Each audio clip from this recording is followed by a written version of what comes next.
Olá, sejam muito bem-vindos a mais uma vacina do pensamento. Hoje temos connosco o arqueólogo e professor aposentado da Universidade do Porto, Vítor Oliveira Jorge. Olá, Vítor, seja Olá, bom bem-vindo. dia. Muito obrigado por ter aceitado este convite. Como é que eu devo? E vou começar pela pergunta habitual, que é, o Vítor, ao longo da sua vida, deve ter lido muitas coisas, tem uma longa experiência, e seguramente que tomou algumas vacinas do pensamento, como eu lhe chamo, ou seja, autores que eventualmente o marcaram e que o ajudaram a vacinar-se contra estes vírus e estas bactérias nefastas que andam por aí. E refiro, pronto, não propriamente a este vírus que nos obriga a ficar em casa, mas a outros bem mais nefastos de pensamento.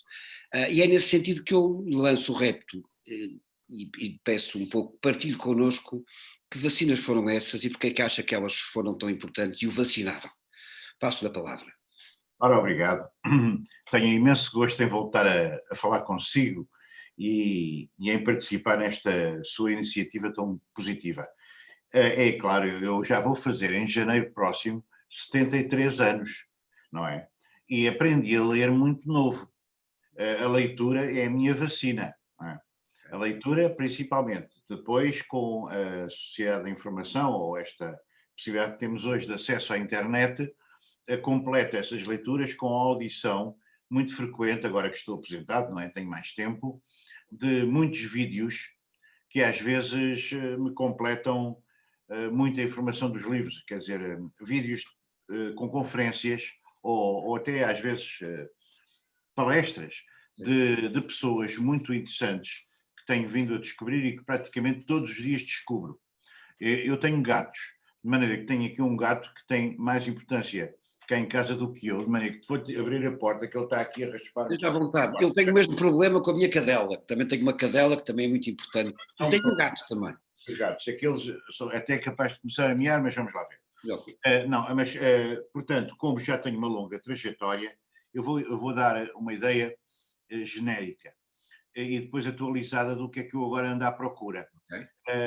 Claro, a minha primeira tendência quando era jovem era a literatura. Eu gostava de ser escritor, principalmente virei-me para a poesia e ainda publiquei bastantes livros de poesia, quer dizer, bastantes, uma quantidade de livros de poesia que, como sabe, não é? O último foi até o 2009 e se chama Eletricidade. Essa, o escrever poesia era uma das minhas vacinas contra o tédio. No fundo, é o problema da espécie humana, não é? O que nós queremos vencer, seja com Covid, seja sem Covid, é o tédio. O tédio da espécie humana, não é? De maneira que, porque a espécie humana não está colada à realidade, estamos descolados, os animais não. Os animais andam a seguir os instintos e lá vão sempre fazer o que precisam de fazer em cada momento, correspondendo às suas necessidades. Nós não temos instintos, temos outras coisas mais complexas. De maneira que temos que inventar, não é, aquilo com que vamos preenchendo a vida. Não é? Eu acho interessante que o Vítor pegue na ideia da poesia, porque eu estou a pensar acrescentar a este canal precisamente uns poemas, que eu também gosto muito de poesia. Durante muitos anos disse poemas num bar que havia no Porto, muito conhecido, que era o Pim Pim Café, passei lá muitas noites a declamar poemas, e estou a pensar, sinceramente, acrescentar uns poemas a este canal. Ainda estou a pensar nessa ideia, porque isto é um canal que está a crescer agora, que está a aparecer, e Sim, sim. estão a surgir imensas ideias para continuar. Mas para acrescentar coisas novas. Olha, a minha cadela também decidiu aparecer agora aqui, guarda a sua graça. Mas, continuando, portanto, a poesia foi muito importante para si. Olha, a minha cadela não me leva a mal, mas ela também vai dar aqui no Ao grupo contrário, é até com certeza muito simpática. os imponderáveis engraçados da vida.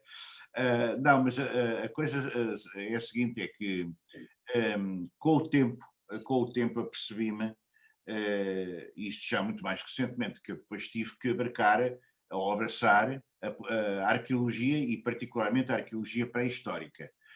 A arqueologia no nosso país nunca foi propriamente uma atividade e uma investigação muito, muito bem apoiada, nem integrada, nem organizada, mesmo a nível do Estado, e, e implicaria muita coisa que é impossível falar em poucos minutos.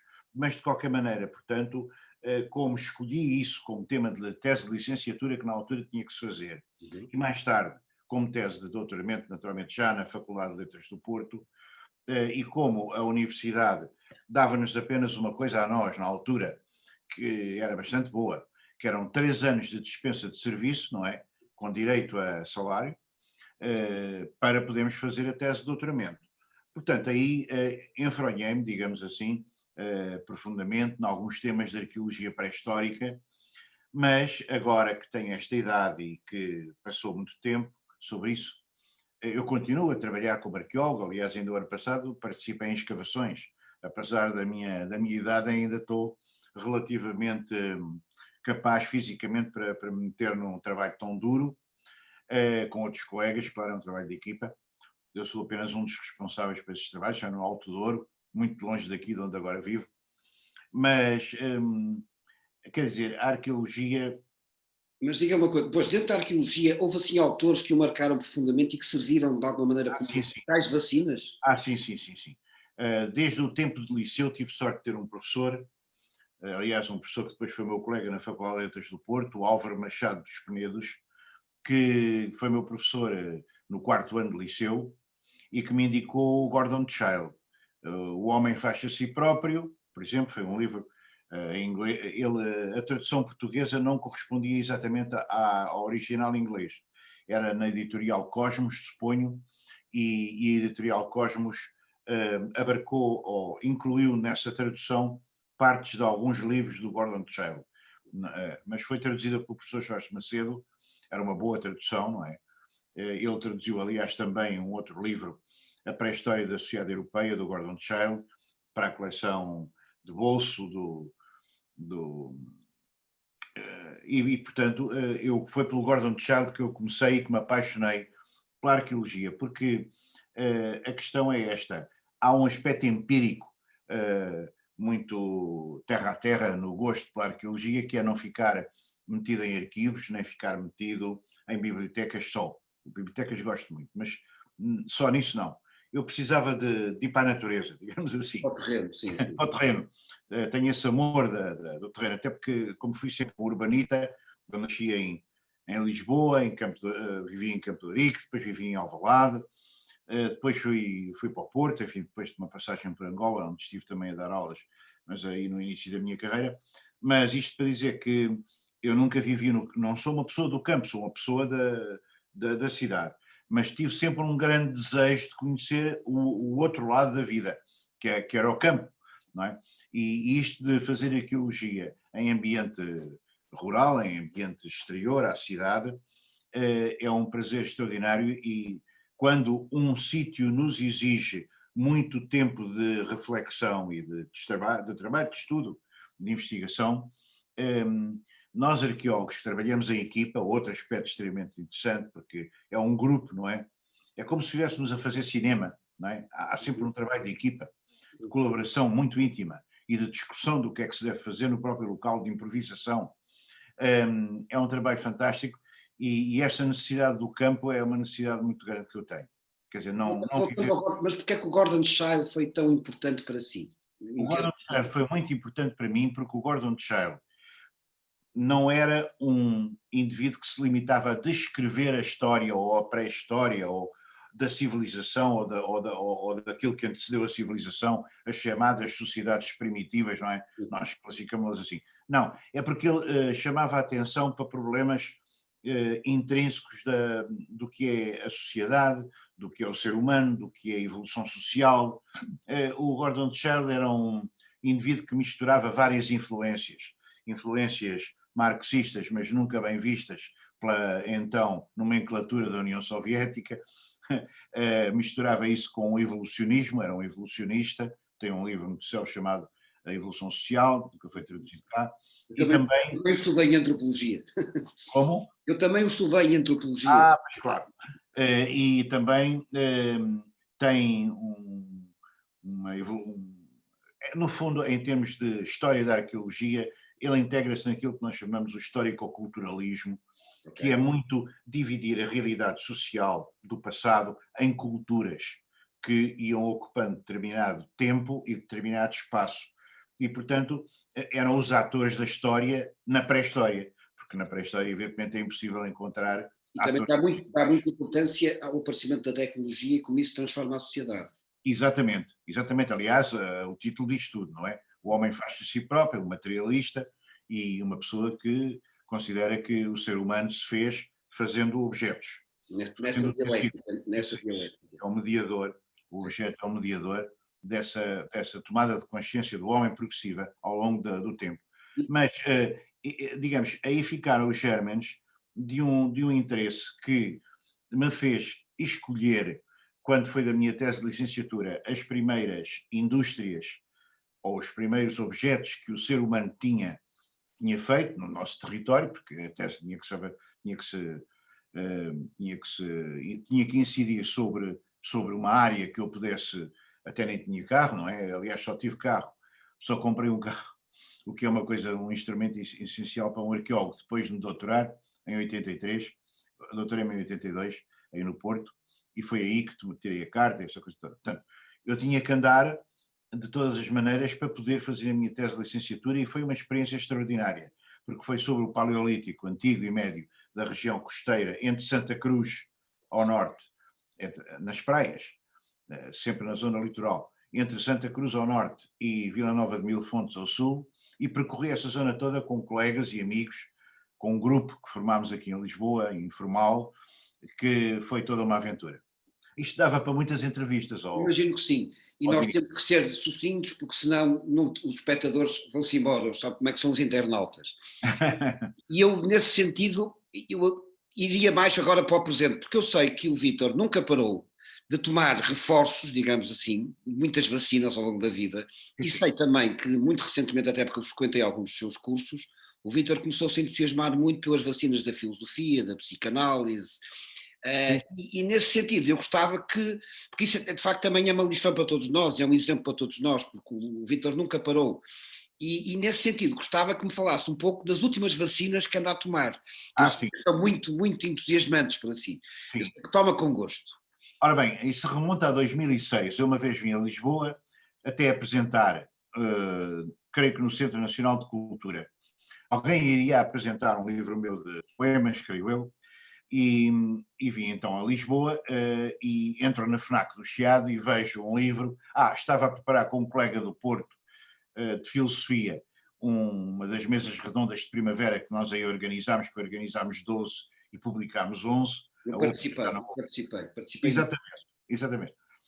Claro que eu não estou a falar para o Diniz apenas, sei Sim, que eu sei, eu sei, eu sei. Só estou a digo lembrar-me, só estou a lembrar-me, sim. muitas coisas que eu sei que você sabe. Então, eu só Eh, estou a pensar no que está a dizer, sim. Claro. E então o que é que acontece? Quando vim cá, encontrei numa livraria, na FNAC do Chiado, um livro de um sujeito esloveno, Slavoj Zizek, muita gente gosta, muita gente odeia, desperta os mais diferentes e contrastantes sentimentos, As várias pulsões, as pulsões de vida e as pulsões de morte. que efetivamente se chamava Sobre a Crença, On Belief. Ok? Era um livrinho da Routledge, que ficou na minha memória para sempre, porque fui a lê-lo no comboio depois do regresso ao Porto e fiquei apaixonado por aquilo, ou melhor, com muita curiosidade. Apaixonado foi depois. Agora já li todos os livros dele, o que não significa que tenha incorporado os livros dele, isso quem me dera. Isso, meu amigo. Nós apreciamos, sabemos com o tempo, apreciar o que é a dificuldade de entrar em temáticas tão complexas como aquelas que são a filosofia, porque não é o Zizek popstar ou Elvis Presley da filosofia, ou não sei o que às vezes o classificam assim para gozar, é o filósofo Slavoj Zizek, que pertence a um grupo que veio de onde menos se esperava, que é da Eslovénia, um pequeno país que resultou da fragmentação da antiga Jugoslávia do Tito.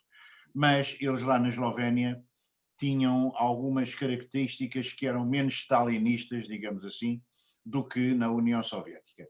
E isso deu-lhes alguma possibilidade de viajar para o Ocidente, e então, como tinham uma profunda base hegeliana, o Hegel tem sido o filósofo maldito de todos os filósofos do Ocidente no século XX, não é? Sei lá, pessoas da categoria de um Foucault, a primeira coisa que dizem é logo que temos que nos afastar do Hegel de toda a maneira. Outras não, porque, por exemplo, o Derrida dá muita importância ao Hegel, embora se empenhe em o contrariar, sobretudo num livro muito célebre.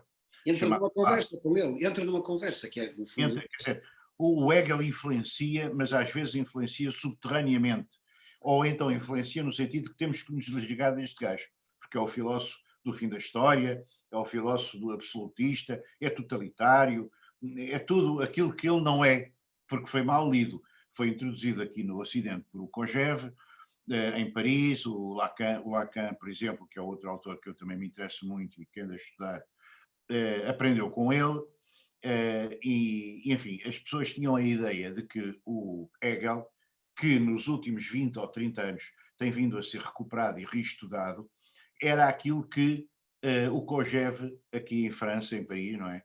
Nos seus cursos, o Kojève era um russo de origem, mas vivia em Paris, dizia, e não é nada disso, é o contrário. O que é estranho, não é? É uma coisa estranha. De maneira que eu, neste momento, por exemplo, colaboro, não sou ainda membro efetivo, mas creio que eles me aceitarão facilmente, com a antena do Campo Freudiano. E a Antena do Campo Freudiano é um grupo que existe em Lisboa, uma associação que existe em Lisboa, liderada pelo professor José Martinho, que praticamente é a pessoa que introduziu em Portugal. Já houve antes outras, a Maria Bela, etc. Mas o José Martinho é a pessoa que aqui em Portugal me parece que sabe realmente Lacan. Porquê? Porque em Paris eles aprendeu nos seminários do genro do Lacan, seu sucessor espiritual, digamos assim, porque é o homem que tem publicado os seminários todos dele, não é? O que não é nada fácil, porque o Lacan, tal como aliás já o Hegel, o Lacan digamos, é um castelo impenetrável, aquilo é difícil mesmo, não é? De maneira que só mesmo, logo para transcrever os seminários, que são preciosos porque a palavra direta do Lacan, embora, enfim, digamos, peneirada pela necessidade de passar do oral ao escrito, o que fez o Miller, ou Jacques Alain Miller, o genro dele, e eu até ando agora às quartas-feiras num cartel, como se chama, num pequeno grupo de 5 pessoas pela internet, é amanhã de manhã, ainda hoje tenho que estudar um bocado para isso, a estudar o seminário 6, ainda é a primeira fase do Lacan, em que ele estava muito ligado ao Freud, não é? O Freud, aliás, para ele sempre foi uma figura de referência, como para qualquer pessoa com o mínimo de juízo, embora haja muita gente que não perceba nada destas coisas, enfim. Mas é nisso que eu, em parte, que eu ando, não é? Embora continue a interessar-me por uma grande variedade de temas, quer dizer, porque, digamos, isto tinha que contar muita coisa da minha vida para explicar. Pois, Vítor, a ideia é, lá está, a ideia é resumir e sobretudo ir ao essencial e sobretudo lançar também este interesse, porque nós Sim, estamos a falar sobretudo, eu pelo menos tenho sempre em mente os meus estudantes, o meu auditório, pronto, sim, e é dar também uma espécie de mapa para eles começarem, para se iniciarem e começarem a tomar estas vacinas e estes reforços. sim, E sim, era sim. essa a última pergunta que eu lhe fazia. Que sugestões de leitura é que o Vítor daria no sentido de, de, de ajudar, de orientar estes estudantes para tomar estas primeiras vacinas, tanto do passado como de agora, tanto pode ser o cordão de chá, como, quer dizer, o que você quiser, Claro. uma das mais recentes. O que é que sugere? Por onde é que se pode começar? Vem-me à cabeça uma tal quantidade de coisas. Em primeiro lugar, os seus alunos são alunos de área de arte, salvo erro, E artes plásticas. de artes plásticas. E, portanto, evidentemente, você é a primeira pessoa mais capacitada do que eu para os orientar e lhes dizer o que devem ler sobre essa área. Agora, eu nunca, para mim, teve qualquer sentido uma área definida como se fosse uma quinta com uma barreira, a dividi-la de outras áreas, quer dizer, sempre considerei a arqueologia apenas como uma porta de entrada para o conhecimento. O que me interessava era o que é o homem, o que é o ser humano, esta pergunta da modernidade que Kant inaugurou, não é? O que é o homem, o que é o ser humano? É isso que eu procurei na arqueologia.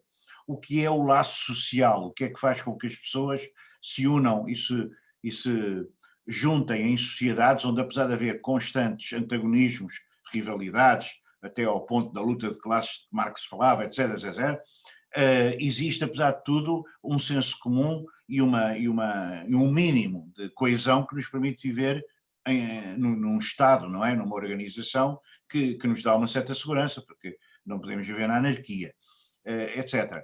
Portanto, é extremamente diverso aquilo que eu poderia indicar, não é? Quer dizer, teria que ser pessoa a pessoa, caso a caso. Não tenho nenhuma Bíblia, não tenho nenhum catecismo. Ainda ontem, não sei já quem é que amigo meu é que me dizia que convém não tomar o Zizek como catecismo, porque ele julga que eu gosto tanto do Zizek, porque li os livros dele todos, mas ainda estou a relê-los e a relê-los e relê-los, e esses e outros que ele indica, e ele julga que eu que estou fascinado a um ponto tal que não quero ler mais nada. Não, é o contrário. Eu todos os dias descubro coisas novas. Por exemplo, há um autor fascinante, mas que está traduzido em brasileiro, num livro que se chama Estar Vivo, que é o Tim Ingold. Sei. É um antropólogo. Antropólogo, sim. Ele esteve no Porto em 2018 porque nós organizámos, quer dizer, um centro a que eu não pertenço, porque eu pertenço ao Instituto de História Contemporânea desde 2015, desde janeiro de 2015, pertencia a um outro de Arqueologia e de Artes e de Património anteriormente, mas desliguei-me dele, a determinada altura, e então, até pela mão da professora Fernanda Rolo, na altura, entrei no Instituto de História Contemporânea aqui da Nova. Mas, isto para dizer que que é que eu estava a falar, agora já me perdi. Portanto, eu estava-lhe a pensar, estava a pedir sugestões de leitura. O Tim Ingold. Tim Ingold esteve no Porto em 2018, é um grande amigo meu, tenho essa honra, é uma grande honra, porque para mim o Tim Ingold, eu que não sou antropólogo propriamente dito, não é? De doutoramento em antropologia, o doutoramento foi em pré-história e em arqueologia, e foi sobre o megalitismo aí do Norte. Mas sempre me interessei e li muito sobre antropologia, porque uma pessoa que quer fazer pré-história tem que estudar as sociedades ditas mais simples ou menos complexas, o que é uma coisa também ela muito complexa de definir. Mas, de qualquer maneira, o Tim Ingold, e o livro dele chama-se Estar Vivo, isso existe em Kindle. Nós temos hoje a possibilidade de obter livros vindos do Brasil através do sistema Kindle, dos que estão em e-book, não é? Nesse formato Kindle. Ora, o software Kindle, estou aqui a fazer uma propaganda à Amazon, mas enfim, o software Kindle é gratuito, o que interessa é comprar as obras. Claro. E, portanto, é fascinante. E nessa linha, eu não sei se até não tive ainda a oportunidade de perguntar, só descobri ontem um livro maravilhoso sobre a natureza de um grande conservacionista, não é conservador, conservacionista americano, de que agora não tenho aqui o nome à mão, que eu só ontem conheci, e logo fui comprar um livro dele, que ainda não li. De maneira que, quer dizer, os livros mais interessantes às vezes são aqueles que a gente ainda não leu ou que precisa de ler mais vezes. Eu não posso indicar a estudantes universitários os melhores livros, por exemplo, do Zizek, por uma razão muito simples, é que eles são mesmo difíceis, não é? São mesmo difíceis. Isto é, não é aqueles livros, não é aquela... Há alguns publicados pela Rógio d'Água cá em Portugal, que aliás tem tido um papel meritório, uma editora boa, não é? E, claro, um dos livros mais interessantes publicados cá é O Sujeito Incómodo. O Sujeito Incómodo. Foi publicado aqui há já uns anos bons. Mas esse livro é um livro de filosofia.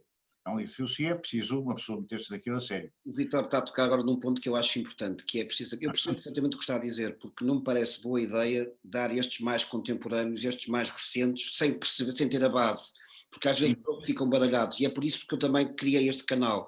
Por isso é que me interessa dar-lhes... Eu sou xadrezista, e uma das coisas que eu aprendi é que é muito importante conhecer as aberturas fundamentais, para depois a seguir começarmos a criar as variantes. E por isso é que eu gosto tanto do Marx, gosto tanto do Freud, gosto tanto do Darwin, porque são 3 pilares fundamentais para percebermos o que vem a seguir. Por isso eu entendo muito bem, e eu também não recomendo que comecem pelo Zizek, nem pouco mais ou menos, porque é de facto muito difícil de entender. E por isso é que eu também estou a entrevistar pessoas, no sentido de nos ajudarem a perceber melhor quais são os pilares, um passo de cada vez, e quais são os tais pilares. Por isso é que era isso que eu lhe Também estava há a uma perguntar. forma, peço desculpa, também há uma forma de, às vezes, entrar nas coisas, que é, não propriamente nos livros mais difíceis de cada autor, mas num ou noutro mais fácil, por exemplo, eh, sei lá, Bem-vindo ao Deserto do Real, ou as metástases Sim, do gozo, ehm, que gozo, como sabem, em psicanálise é jouissance, não é? A tradução da jouissance, em português a melhor tradução será gozo, distingue-se completamente do prazer. As metástases do gozo, que está publicado pela Voz d'Água, do Zizek, e se a pessoa não perceber, também é importante habituar, creio eu, os estudantes a isto, é, não é preciso perceber tudo e perceber logo como quem lê o jornal, isto é, o indivíduo pode perceber après coup, como dizem os franceses, não é? Quer dizer, a posteriori, retrospectivamente, e isto é hegeliano. Ou seja, uma pessoa muitas vezes não é na terceira, na quarta ou na quinta página de um livro que está a ler que realmente se lhe faz luz, nem mesmo no fim do livro.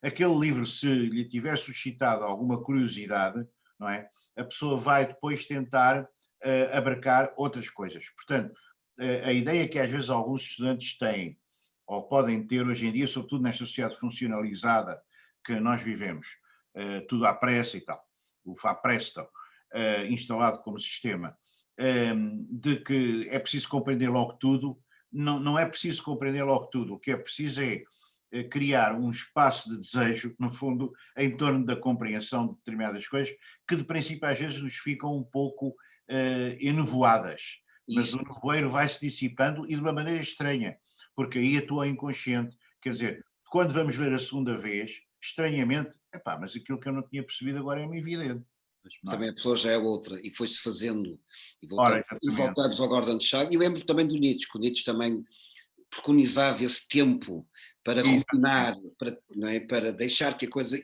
se entranhasse. exatamente. Vítor, acho que a conversa foi ótima, temos que terminar, porque senão ficámos aqui o resto do dia a conversar, seguramente o Vítor é um excelente conversador. Para começar, acho que foi excelente, muito obrigado pela sua partilha, pela sua participação, Nada, o prazer é meu. até sempre, e teremos seguramente mais oportunidades de conversar sobre estes assuntos. Está bem. Um grande abraço e fique bem. Com Um licença. grande abraço.